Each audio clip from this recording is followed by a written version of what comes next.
বায়োকেমিকে যারা চিকিৎসা করার জন্য আমার সঙ্গে যুক্ত হয়ে আছেন অথবা পারিবারিক সেবা দেওয়ার জন্য যুক্ত হয়ে আছেন, একমাত্র বায়োকেমিক দিয়ে সেবা করতে চান, তাদের উদ্দেশ্যেই আমি সপ্তাহে 3-4টা রোগ নিয়ে আলোচনা করি। সেই হিসাবে আমরা diseases of the respiratory system উপর রোগগুলো আলোচনা করতে শুরু করেছি। একটা ওষুধ আলোচনা করেছি সর্দি, আজকে 2 নম্বর ওষুধ কাশি নিয়ে আলোচনা করব। এই দীর্ঘায়িত কাশির যে সিস্টেম বা অবস্থা সেটা আমরা জেনেই ব্যবস্থা নেওয়ার চেষ্টা করব। কাশি কিন্তু কোনো রোগ নয়, অন্য রোগের উপসর্গ হিসাবেই দেখা দেয়।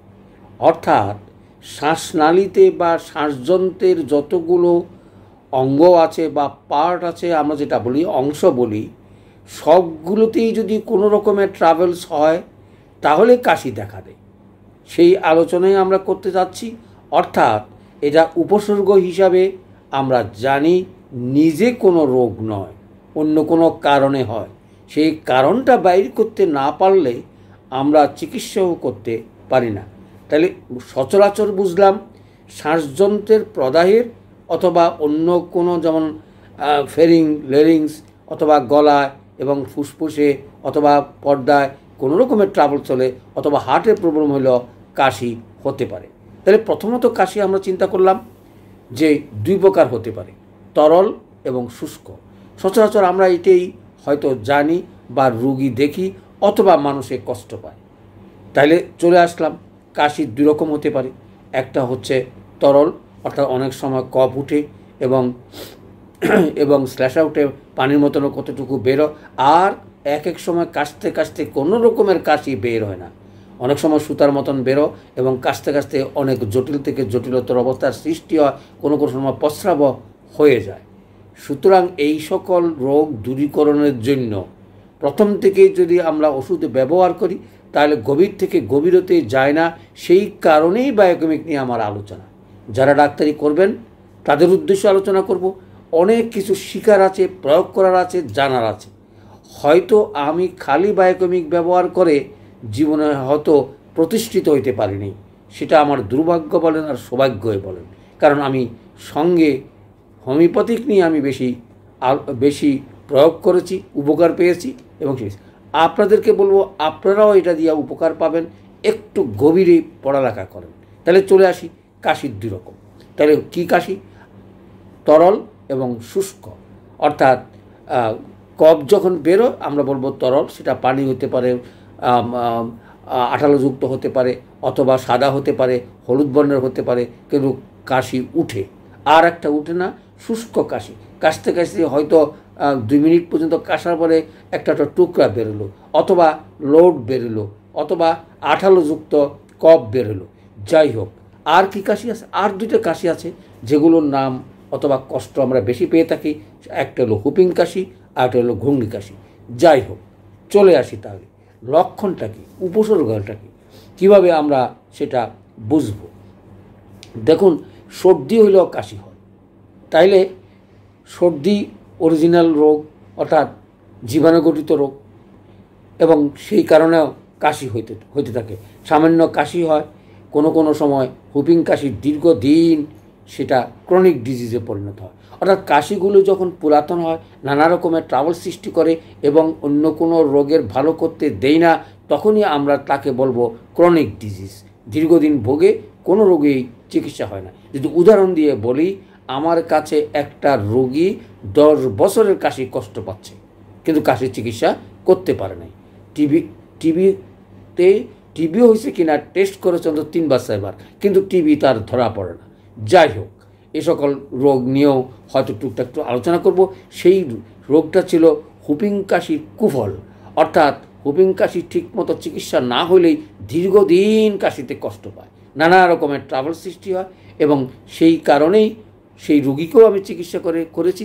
তবে হয়তো বায়োকেমিকের মধ্যে না, হোমিওপ্যাথি। আমি আশা করব যারা বায়োকেমিক নিয়ে একটু জানতে চান, শিখতে চান, পড়তে চান, তাদের উদ্দেশ্যেই বলছি। বইয়ের বিকল্প নেই। আর যত রকমের কেস পাবে পড়ার চেষ্টা করবেন, তাতে করে আপনাদের উপকার হবে এবং প্রয়োগ করতে পারবেন। জটিলতর রোগগুলো আপনারা সেবা দিতে পারবেন। চলে আসি তাহলে, লক্ষণটা বুঝতে পারলাম। দ্বিতীয় কথা হচ্ছে ফ্যারিঞ্জাইটিসে যদি ট্রাভেলস হয়, এই যে অঙ্গগুলোর কথা বললাম, অর্থাৎ নাকের একেবারে আমরা যেটা বলি এলিমেন্টারি ডিজিজ রেসপিরেটরি সিস্টেমে, অর্থাৎ শ্বাসের যন্ত্র যেখান থেকে গলা থেকে শুরু হয় সেখানেকে আমরা ফ্যারিঞ্জাইটিস বলি। ল্যারিঞ্জাইটিস, ফ্যারিঞ্জাইটিস, এখানে যদি কোনো রকমের ট্রাভেলস হয় তাহলে রোগগুলো হতে পারে। খুসখুসে কাশি, অর্থাৎ ফ্যারিঞ্জাইটিসে যখন কাশি হয় তখন খুকখুকে কাশি হয় এবং ঘড় ঘড় শব্দ করে, তাহলে আমরা বুঝবো সেটা ফ্যারিঞ্জাইটিসের কাশি, অর্থাৎ যেখান থেকে শ্বাসনালী শুরু হয়েছে। যাই হোক, আর আমরা অ্যানাটমি সম্বন্ধে একটু জানি রাখলে ভালো। আমি এটা নিয়ে আলোচনা করছি না, আপনারা জানার জন্য অন্য বই পড়েন, কিন্তু না জানলেও আপনি চিকিৎসা করতে পারবেন। অর্থাৎ গলায় যদি খুসখুস করে এবং খুসখুসের সঙ্গে যদি ঘড় ঘড় শব্দ হয়, সেটাকে আমরা বলবো ফ্যারিঞ্জাইটিসের জন্য কাশিটা হচ্ছে। তারপরে কি? তারপরে ব্রঙ্কাইটিস, অর্থাৎ ফুসফুসের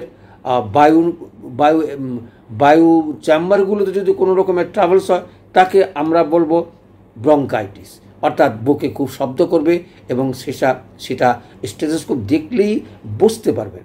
সুস্থ শরীরে পরীক্ষা করবেন, তারপরে রোগীদের পরীক্ষা করবেন, দেখবেন কয়েকদিন পড়লেই টেস্ট করলেই বুঝতে পারবেন কোনটা কিসের শব্দ।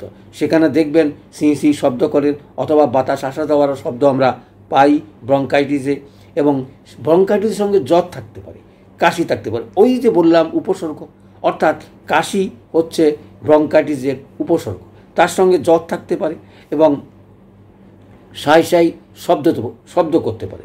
এরকমভাবেই রোগগুলোকে আমরা আলাদা করার চেষ্টা করব। তারপর টিবি যদি হয় তাহলে জ্বরের সঙ্গে কাশি, কাশির সঙ্গে বেদনা, বেদনার সঙ্গে কফের সঙ্গে রক্ত, বুকে ব্যথা, তাহলে আমরা বুঝবো সেটা টিবির জন্য হয়েছে। এই কাশিগুলো আলাদা আলাদাভাবে আলোচনা করার চেষ্টা করব পরবর্তীতে। প্রতিটা কাশি নিয়ে আমি আলাদা আলাদা চেষ্টা করব, তাহলেই রেসপিরেটরি সিস্টেম অফ আমরা সব রোগের চিকিৎসা করতে পারবো। তারপরে যেটা চলে আসি, তাহলে টিবি পর্যন্ত আসলাম। তারপরে শ্বাসকষ্ট, হাঁপানি, অর্থাৎ এটা আবার আলাদা জিনিস। এটা অনেক সময় আমরা ব্রঙ্কাইটিসের সঙ্গে টালগোল পাকিয়ে ফেলতে পারি। বুঝতে হবে দীর্ঘদিন শ্বাসকষ্ট ভুগে তাদেরকে শ্বাসকষ্ট বলা হয়, অর্থাৎ নিঃশ্বাস নিতে এবং অনেক সময় ফেলতে কষ্ট হয়, কিন্তু তাতে করে জ্বর থাকে না অথবা অন্য কিছু থাকে না, কিন্তু মাঝে মাঝে শ্বাস সাথে কিছু কফ বা কফের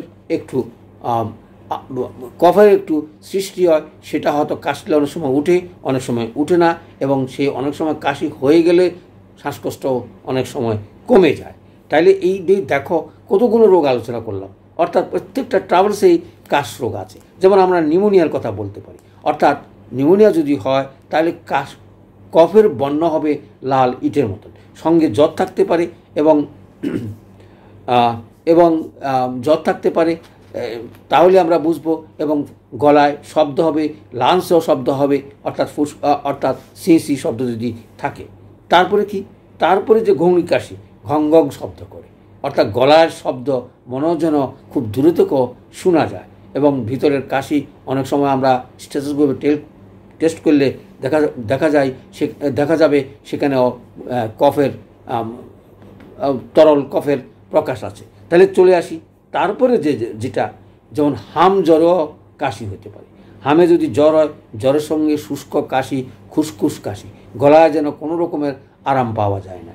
এই ধরনের ওষুধদের আমরা কিভাবে চিকিৎসা করব সেটাই আমি আলোচনা করতে যাব। তার আগে জেনে যাই, তারপরে যদি হৃদযন্ত্রের কোনো যদি ট্রাভেলস হয় তাহলেও কাশি হতে পারে। সেটা অনেকটা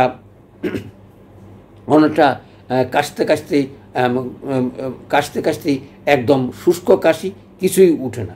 অনেক সময় এই কাশির জন্য ঘুম পায় না, হাইপাই করে, নিঃশ্বাস নিতে তার কষ্ট হয় এবং দম বন্ধ হয়ে যায়। অর্থাৎ ব্লেটিসের, অর্থাৎ যেখানে শ্বাসনালী শুরু হয়েছে সেখানের ছিদ্রতা অনেক সময় সংকুচিত হয়ে যায় হার্টের কারণে। ঠিকমতো হার্টের যদি কোনো রকমের ট্রাভেলস থাকে তাহলেও এই কাশি হতে পারে। দেখো এই এক কাশি কত রোগের উপসর্গ, এবং কাশির জন্য কোন রোগটা সেটা যদি না জানি আমরা কিন্তু চিকিৎসা করতে পারবো না। সেই কারণে এই কাশি রোগের জন্য আমাদের অনেকগুলো রোগ নিয়ে, প্রতিটা রোগের নিয়ে আলাদা আলাদা আলোচনা করার চেষ্টা করব পরবর্তীতে। তাহলে চলে আসি, শ্বাসকষ্ট অর্থাৎ হার্টের কারণেও হতে পারে, অর্থাৎ ছিদ্রটা যদি ছোট হয়ে যায় এবং দুর্বলতা অনুভব করে, অথবা নিঃশ্বাস প্রশ্বাস নিতে তার কষ্ট হয় এবং ক্লান্তি হয়, ঘুমাতে পারে না, এবং তাহলেই আমরা হার্টের কাশি অর্থাৎ শ্বাসযন্ত্রের জন্য কোনো কারণে কাশি যদি হয়, শ্বাসযন্ত্রের জন্য শ্বাসকষ্টও হতে পারে। যাই হোক, চলে আসি, এটা ছাড়াও কাশির ট্রাভেলস হতে পারে। সেটা আবার কি? এই যে বললাম রোগগুলো, সেটা ছাড়াও হতে পারে পেটের ট্রাভেল যদি থাকে, গ্যাস্ট্রিকের ট্রাভেল যদি থাকে, গ্যাস যদি বেশি হয়, অনেক সময় টক ঢেক উঠলে সেখানেও আমরা কাশির দেখা পাই। তাহলে দেখো, এই অর্থাৎ পেটের ট্রাভেল যদি আমরা চিকিৎসা করতে না পারি তাহলে কাশি অত ভালো হয় না। তার সঙ্গে অর্থাৎ পরিবেশ পরিস্থিতি অবস্থা ভেদে সেগুলোর দিকে আমাদের নজর রাখা উচিত। অনেক সময় দেশি ভাষায় অথবা দেশি আমরা সেবা দিতে পারি, যেমন তুলসী পাতা অথবা বাসক পাতা, খই, মধু এবং ছোটো এলাচ, হরিতকি, এই সকল দিয়েও অনেক সময় কাশির আমরা উপকার পেতে পারি।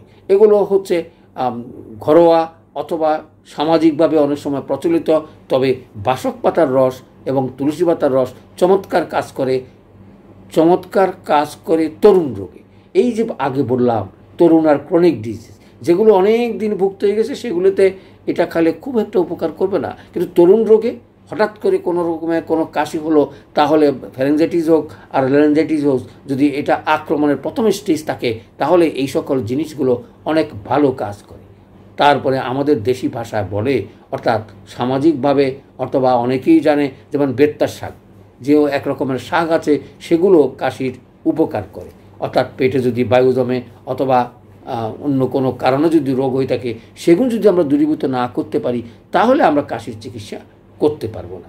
চলে আসি, এই যে ল্যারিংসের কথা বললাম, অর্থাৎ সর্বাঙ্গাতেও কাশি হয়, অর্থাৎ গলার স্বর যদি ভেঙে যায়, তখনও দেখবেন অনেক সময় কাশির সঙ্গে সঙ্গে একটু কাশি উঠলেই হয়তো স্বরটা একটু ভালো পরিষ্কার হয়। তাহলে স্বরভঙ্গের কারণেই অর্থাৎ ল্যারিংসের কারণেই গলা সুরসুর করে এবং গলা ভাঙ্গা থাকে, তাতে করেও কাশির হয়ে থাকে। এই যে বললাম, অর্থাৎ 10 রকমের কারণের কথা বললাম, যে সকল কারণে উপসর্গ হিসাবে কাশি দেখা দিতে পারে। তাহলে কাশি একক কোনো রোগ নয়, অন্য রোগের কারণে এটা একটা উপসর্গ থাকে। সেই অন্য কোনো কারণ যদি দূরীভূত করতে না পারি, তাহলে কাশির চিকিৎসা করা কঠিন হয়ে পড়ে।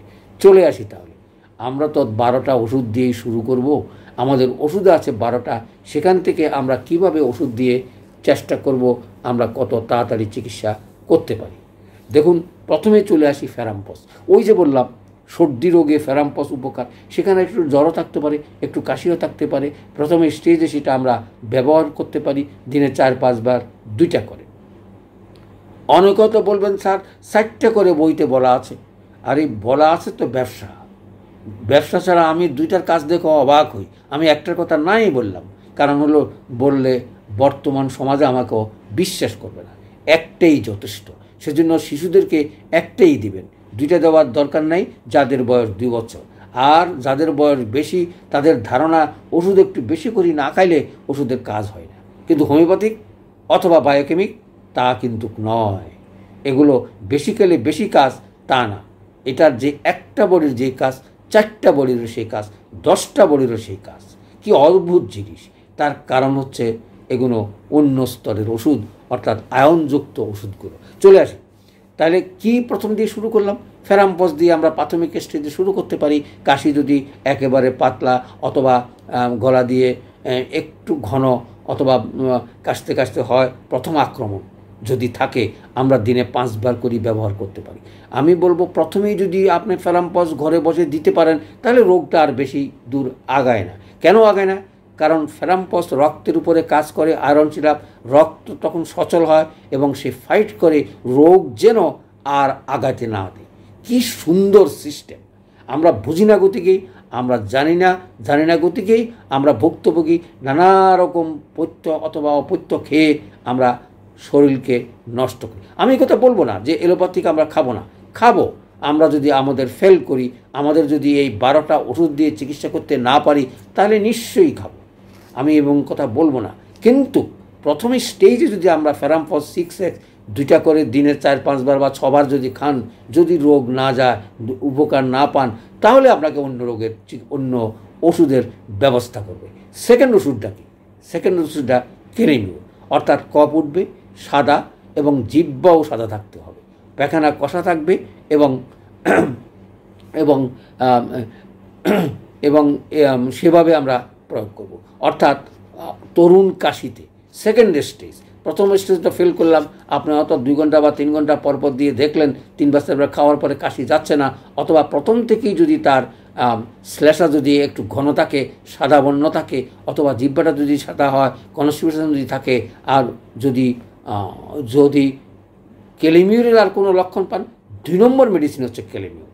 কেলিমিউরও ভালো হলো না, অর্থাৎ আপনি ফেল করলেন, রুগী চিকিৎসা পারলাম না, বা প্রথম স্টেজে আমরা প্রয়োগ করতে পারেন যারা পারিবারিকভাবে ওই যে আমরা বাক্স থেকে 6x এর উপরে পাওয়ার আপনারা যাবেন না, পাওয়ারে যাবে যারা হোমিওপ্যাথিক, যারা বায়োকেমিকের ডাক্তারি শিখতে যাবে অথবা প্রয়োগ করতে যাবে, অথবা দুরারোগ্য রোগের চিকিৎসা তাদের হাতে হবে, তারাই পাওয়ার নিয়ে ভাববেন কোন মেডিসিন কোন পাওয়ার কিভাবে দিলে আপনার রোগী আপনার সেবা করতে পারবেন।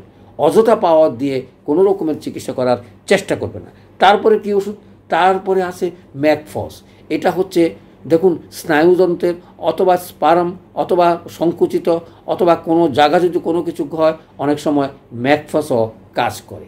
তারপরে ওষুধটা ন্যাট্রামিউর। দেখুন আমাদের ওষুধগুলো ভাগ করা আছে, এগুলো এক একটা ওষুধের লক্ষণ আছে। ন্যাট্রামিউরের লক্ষণ হচ্ছে অর্থাৎ একেবারে জলের মতন কাশি এবং দেখতে অনেকটা একটু ঘন কিন্তু কালারলেস, কালার আছে কেলিমিউরে, সেখানে কালার আছে, তার সঙ্গে হাসি থাকতে পারে, তার সঙ্গে কোষ্ঠবদ্ধতা, লবণপ্রিয়তা অথবা মানসিক কোনো কষ্ট, এ সকল কিছু থাকলেই আমরা অনায়াসে ন্যাট্রামিউর দিয়ে কাশির উপকার করতে পারি।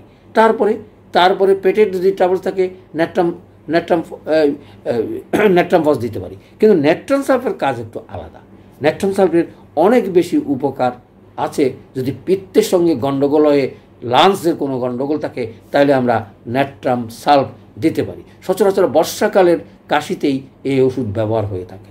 অর্থাৎ কাশির বর্ণ অনেক সময় সবুজও হইতে পারে, অর্থাৎ সবুজ আকার যদি ধারণ করে, তাহলে আমরা সেটা দিতে পারি। তাহলে ধীরে ধীরে প্রত্যেকটা ওষুধ প্রত্যেকটা কাশির জন্য প্রয়োজন। আমরা যখন কাশির এই যে প্রাথমিক স্টেজের কথা বললাম, তাহলে 3টে ওষুধের কথা বললাম, ফেরামফস, কেলিমিউর, ন্যাট্রামিউর, ন্যাট্রাম সালফ, এবং শেষে আমরা চলে আসলাম ন্যাট্রাম সালফে। কিন্তু এর থেকেও যদি কাশি গভীর হয়, কাশির বর্ণ যদি হলুদ হয়ে যায় এবং সেটা যদি একটু গন্ধ থাকে, তাহলে আমরা কেলি সালফ ব্যবহার করতে পারি। এই যে স্টেজ বাই স্টেজ যারা ডাক্তারি করবেন, প্রত্যেকটা স্টেজে পড়ে পাওয়ারগুলো নির্বাচন করে রোগীকে সেবা দেওয়ার চেষ্টা করবেন। প্রথমেই সেখানে 6x দিয়ে শুরু করুন। একদিনই উপকার না পারলে বুঝবেন আপনার ওষুধ সিলেকশন হয়নি, অর্থাৎ পাওয়ারটা বাড়াতে হবে, অথবা অন্য কোনো বায়োকেমিকের অন্য কোনো ওষুধ আছে কিনা রোগীর লক্ষণ দৃষ্টে অথবা অভাব দৃষ্টে। গ্যাস্ট্রিকেটার থাকলে গ্যাস্ট্রিকের দেবেন, না থাকলে কোনো দরকার নাই। সেখানে হচ্ছে কঠিন রোগ, অর্থাৎ আমরা 2 ভাগে ভাগ করেছি, একটা তরুণ, একটা হচ্ছে ক্রনিক ডিজিজ। আজকে আর ক্রনিক ডিজিজে আলোচনা করব না, আগামী দিন ক্রনিক ডিজিজ ক্রনিক কাশি নিয়ে আলোচনা করব। তাহলে প্রথমেই আমরা কাশি চিন্তা করলাম, কাশির থেকে 2 ভাগে আনলাম, তরল এবং তরুণ রোগ এবং ক্রনিক ডিজিজ, আর এমনি হলো তরল এবং শুষ্ক। তারপরে আমরা আলোচনা করব আগামী দিন, অর্থাৎ ক্রনিক ডিজিজ নিয়ে আলোচনা করব কাশির উপরে। তাহলে চলে আসি আজকের এই প্রাথমিক স্টেজে এই ওষুধগুলো দিয়েই সেবা দেওয়ার চেষ্টা করবেন। মনে রাখবেন 2 বড়ি যথেষ্ট, 4 বড়ির কোনো প্রয়োজন না, তবে বারবার প্রয়োগ করবেন এবং গরম পানির সঙ্গে প্রয়োগ করলে তার কাজ বা কার্যকারিতা বেশি হয়। তাহলে চলে আসি আজকের এই ক্ষুদ্র অর্থাৎ কাশি নিয়ে আলোচনা শেষ করছি। তার আগে অনুরোধ থাকবে, আমার আমার ফেসবুক পেজে শেয়ার করে এবং আমার সঙ্গে যুক্ত হয়ে থাকলে তাড়াতাড়ি ভিডিওগুলো পাবেন। ফলো করে রাখবেন। সবাইকে ধন্যবাদ।